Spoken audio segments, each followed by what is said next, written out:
What's going on, guys? This is Nolan from Tier Zero Gaming, and today, guys, I'm bringing you guys an updated Altergeist deck profile. Sorry I've been away for a little bit. I haven't been feeling that great. Just a lot of life stuff's been going on. Um, in that time, though, I've been really working on Altergeist. I wanted to play something different from Dinosaur. I don't know what it was. Maybe I just wasn't feeling it or whatever. But anyways, guys, uh, I really put a different twist on this deck. I've put a lot of personal tech choices in there that I really liked. I wanted some different counters to the current meta right now and just be really able to disrupt my opponent and continue on with my own plays. But anyways, guys, we're going to get right into this. Please like, comment, and subscribe. And ladies and gentlemen, cue the intro.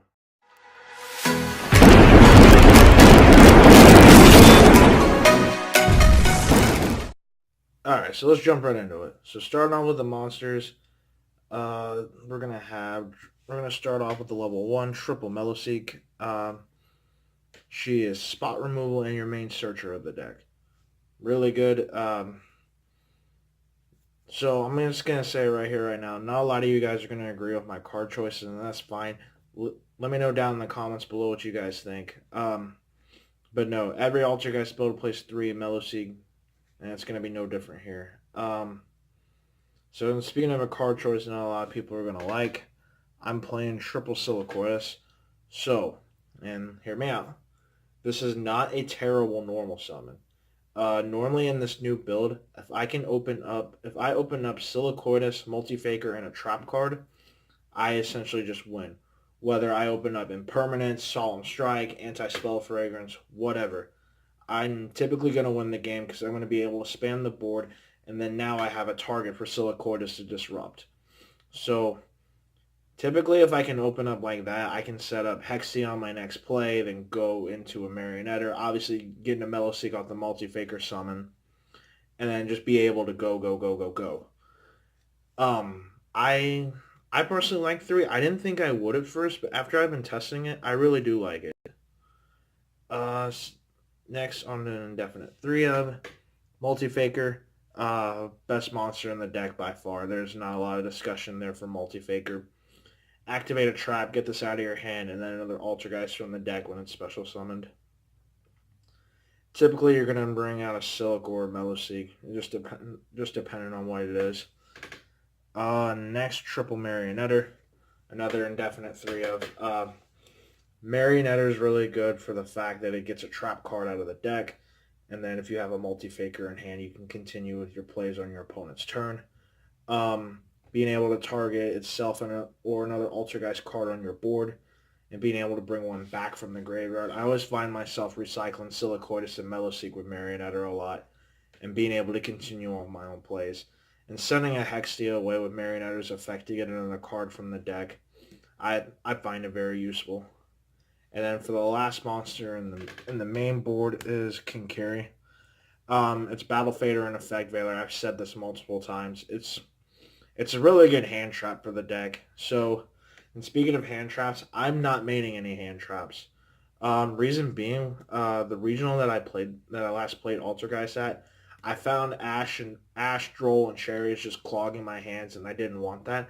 So I'm sideboarding hand traps. And in testing, I found that not maining hand traps, in this deck especially, is able just to go off and continue and be able to do my own thing. I really like it, and I think it needs to be played like this. But again, that's my personal opinion. If you guys disagree, definitely hit me up in the comments. I do like discussing the theory with you guys behind this. Man, I don't know why I can't talk today. So anyways, that's it for the monsters at 13. Next we're playing 5 spell cards. So we're playing triple Secret Village, Stop Sky Striker, Trickstar, just really good. And then for the last one, and you guys, again, this is going to be a choice you guys may not agree with, and that's Double Shared Ride. It's essentially max C for the deck. My theory was behind not playing Desires in this build was I'm playing a 40 card deck, and since I'm playing a lot more counters to the meta, I I didn't want to banish everything. I didn't want to banish cards that I didn't feel like banishing cards, and really looking back at the reason why I played this out, I felt like Desires hindered me more than it helped. So with that theory, I just decided to play Shared Ride and I really cut down on the spell cards from the last time I played this. So I believe last time I played 2 Village, 2 Desires, 2 Called by the Grave, if I remember correctly. Oh, and I was playing 1 for 1 as well. Um, Speaking of it, I need to test it again, but I definitely do think 1 for 1 is a good tech choice for this deck. Being able to bring out Meloseek from the deck, link it off into Link Karibo, get Marionetta or Multi-Faker depending on your hand, and then just continue. I definitely think 1 for 1 is a good tech choice. I need to test it in this build. I haven't had the chance to, so that's why I'm not including 1 for 1 in this deck list today, but it's definitely a good card it's a good card you could tech in here. So anyways, back to Shared Ride. I find a lot of decks. Every deck searches. So being able to +1, +2 off of it, and then draw going into your next turn, card advantage is key in this deck, especially if you need to dig through your decks. I won't lie to you guys. Sometimes it's not the most optimal hands. You still open up a lot of trap cards and spell cards sometimes with no monsters, and Shared Ride just helps you look for those. Yes, Desires and Duality do the same thing, but I really feel like those cards hinder the deck. So anyways, that's it for the spell cards. Off to traps. So since we're not playing Desires, I play 1 Manifestation and 2 Protocol. Yeah, you don't need to play any more than this since we're not maining Desires. Protocol is such a good card, being able to keep my opponent from negating my Altergeist effects. And then I'm typically trying to destroy Meloseek so I can get a plus off of it to negate an effect. And yeah, it's just a solid trap card all around. And we all know that Manifestation is essentially called Call of the Haunted for the deck. Sorry guys, I don't know why I'm drawing blanks today. Then Personal Spoofing, arguably the best trap card in this deck. Being able just to refresh my hand and fix it. I love Personal Spoofing for that, and I can't wait to get the supers, by the way. Now for the disruptions. Triple Mind Crush. It's such a good card. When you feel that evenly match coming or that red reboot, or not red reboot. Yeah, I guess you could hit red reboot. When you feel that coming, just being able to hit it out of your opponent's hand is just so good. And also when they search, you can just get rid of a card, or you can get rid of that card. Yeah, I think Mind Crush is essential 3 of. Now onto the 2-0s. This is technically the only hand trap that I main board, but unfortunately I still don't have a 3rd copy of it. That's double Infinite Impermanence. It's Infinite Impermanence. This and Multi-Faker is just game. There's no more discussion about it. When I don't see Secret Village, I like playing Anti-Spell. It stops Sky Striker right in their tracks. Oh, you want to engage? No, you got to set it first. Really good. I really enjoy having this card. It really slows my opponent down. Double Storm Duster. Storm Duster is phenomenal. It's your Twin Twisters for the deck, but in trap form. Being able to hit it on your opponent's end phase is really good. And then here's another tech choice that you guys may not agree with, but hear me out. That's double Wiretap. So, like I said, since I'm not playing Desires, and Duality, I wanted another counter card for the meta. So, Wiretap in the main board, you automatically think, especially in Altergeist, evenly match, red reboot. But I also found that, hey, this stops the Droll Reincarnation combo. Activate Reincarnation, activate Wiretap. Also, with Heavy Storm Duster becoming more popular in side and main boards, having this is really good. Yeah, I really enjoy having Wiretap in the main board. It stops a lot of things. It helps in the mirror match against Paleo. Also, something to get rid of Gozen. I mean, I just wanted another counter to those cards, and I felt Wiretap was fine. Oh, and there can only be one in Sky Striker.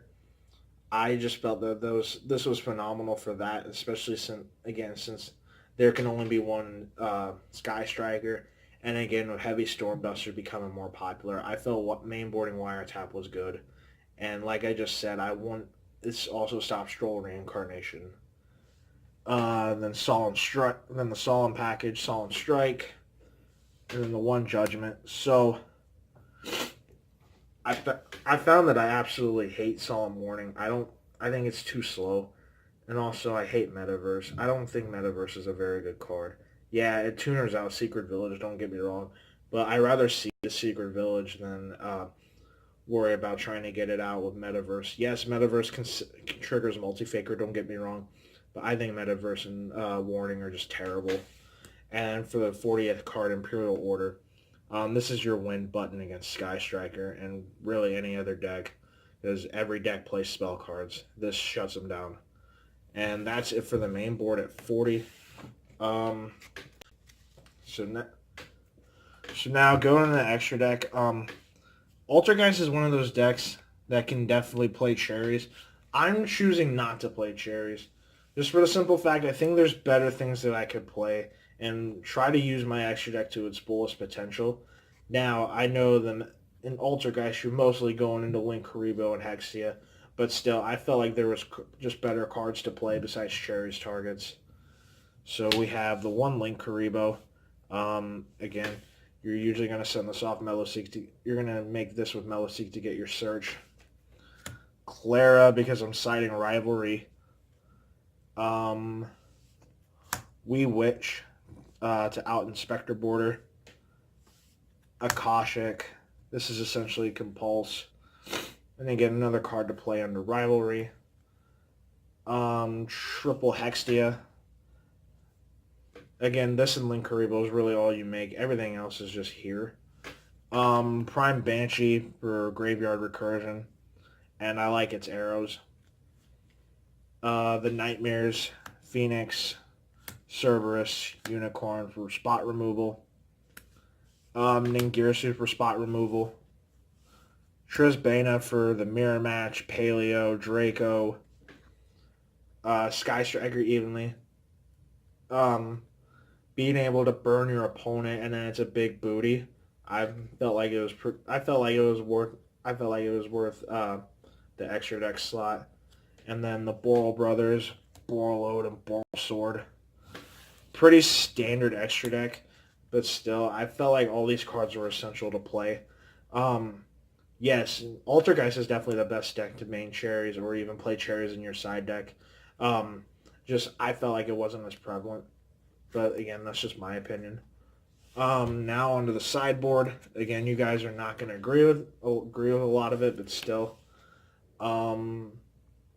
So like I said, we're side decking Triple Ash Blossom. This is the best hand trap. Again, I felt like it was just too cloggy to main board from my last time playing this deck, so I felt Ash in the side deck was just better, and it was really proven to be that. Triple Inspector Border. Honestly, I feel like it's one of my best side deck choices. Triple Pink Tops, extra spot removal. I play the third Duster on the side. Good for the mirror match and just anything else. Double Rivalry. Mostly for prank kids, since prank kids has become a lot more popular. Not evenly. Rivalry just really slows the deck down. And then triple evenly matched. Again, I know you guys are not going to agree with every one of my card choices, but I really want to explain my opinions. So therefore, guys, just please like, comment, subscribe. Guys, you comment on this video, I promise I'll respond to it. I don't care what I'm doing, where I'm at, it don't matter. Anyways, guys, that's going to be it for this one. This is Nolan from Tier Zero Gaming signing out. And to all my fellow players, stay classy. Take it easy, guys.